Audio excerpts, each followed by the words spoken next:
Good evening. I'm Sheriff Paul Blackman with the Highlands County Sheriff's Office. I would like to provide you with a preliminary briefing regarding a deputy-involved shooting here at the Highlands County Sheriff's Office.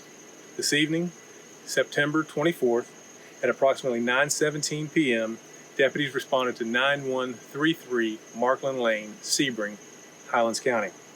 Upon arrival, contact was made with a female subject named Kelly Townsend.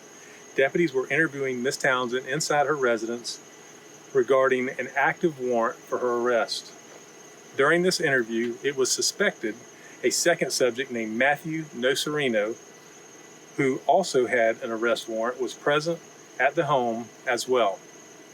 The warrants for Matthew were felony warrants for burglary and grand theft.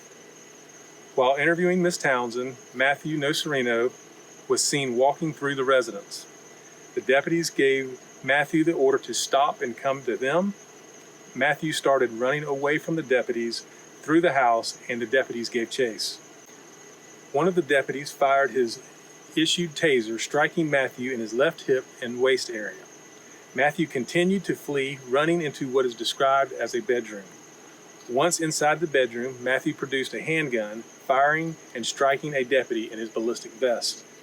At 9:36 p.m., deputies advised dispatch, shots fired. At that time, at least one deputy returned fire from his agency-issued weapon, striking Matthew several times.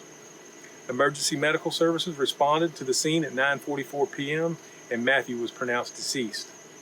Our deputy who was hit was transported to our local hospital, where he has since been released with minor injuries thanks to his agency-issued ballistic vest.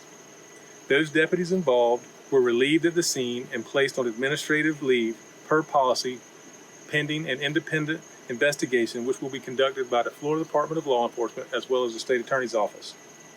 The deceased, Matthew Nocerino, date of birth 11/11/1989, has served several stints in prison for violent charges, one to include battery on a law enforcement officer. At this time, I would ask that you keep our deputies as well as the decedent's family in your prayers.